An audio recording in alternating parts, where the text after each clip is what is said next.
To whoever may need this nugget of encouragement, things will be alright, so quit your worrying. I get it, the odds can stack back against the wall, but even consider it such, no, you'll stand tall. Sat and watch from the sidelines, one too many times. Wicked games we play, make me wanna lose my mind.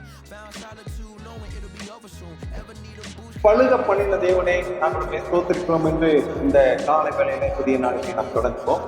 ஆதியாகமம் 41 அதிகாரம் 52வது வசனத்திலிருந்து, நான் சிறுமைப்பட்டிருந்த தேசத்தில் தேவன் என்னை பழுக பண்ணினார் என்று சொல், இளையவனுக்கு எப்ராயிம் என்று பெயரிட்டார்.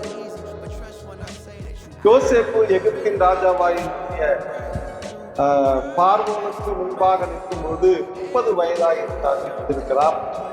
யோசேப்பு எகிப்து தேசத்துக்கு வந்து 13-14 வருஷமா இருக்கிறது.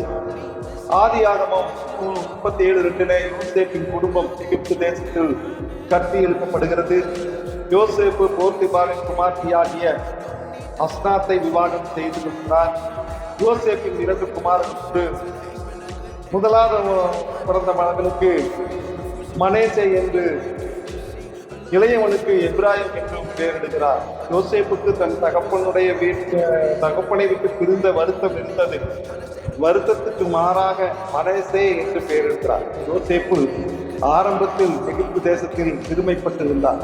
அப்போ மனேசே என்பதற்கு சிறுமைப்பட்டவன் என்று சொல்லி அந்த தேசத்திலே பெயரிடுகிறார்.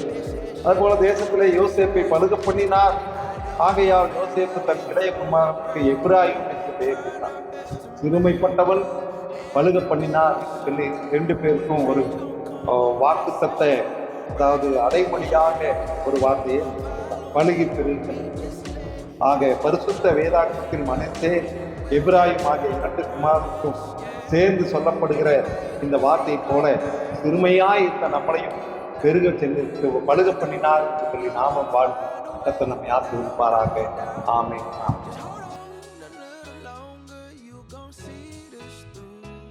I've been